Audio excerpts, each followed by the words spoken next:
اعوذ باللہ من الشیطان الرجیم بسم اللہ الرحمن الرحیم۔ معزز سامعین، السلام علیکم ورحمۃ اللہ وبرکاتہ۔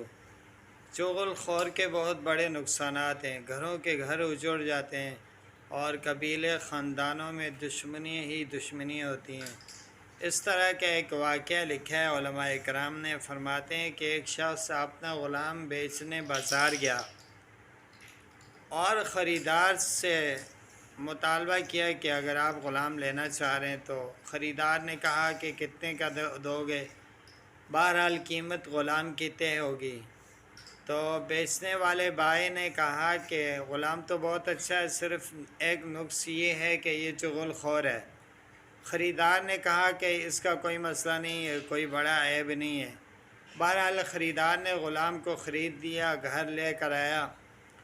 ایک دفعہ غلام نے شوہر کی بیوی سے کہا، یعنی اپنے آقا کی بیوی سے کہنے لگا کہ آپ کا شوہر کسی اور سے محبت کرتا ہے اور کسی اور کے ساتھ وہ شادی کرنا چاہتا ہے، عنقریب وہ شادی کر لے گا۔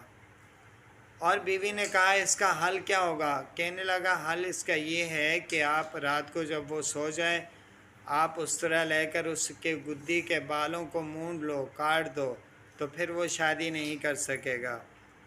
ادھر جا کر آقا سے کہنے لگا کہ آپ کی بیوی کسی دن بھی رات کو آپ کو قتل کر لے گی، آپ کا گلا کاٹ لے گی۔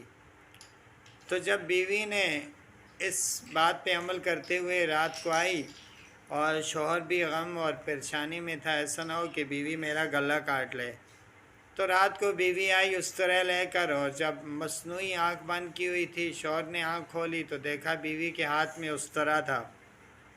شوہر نے کہا اچھا آپ مجھے ذبح کرتی ہو، میرے غلام نے مجھے صحیح کہا تھا۔ چنانچہ اس نے اپنی بیوی کو قتل کر ڈالا۔ اور یہ واقعہ جب عورت کے رشتہ داروں کو پتہ چلا اور رشتہ دار آئے اور انہوں نے اس آدمی ہی کو قتل کر ڈالا۔ تو ایک چغل خور کی وجہ سے دو خاندانوں میں قتل و غارت ہوئی اور دشمنی تا حیات برقرار رہی۔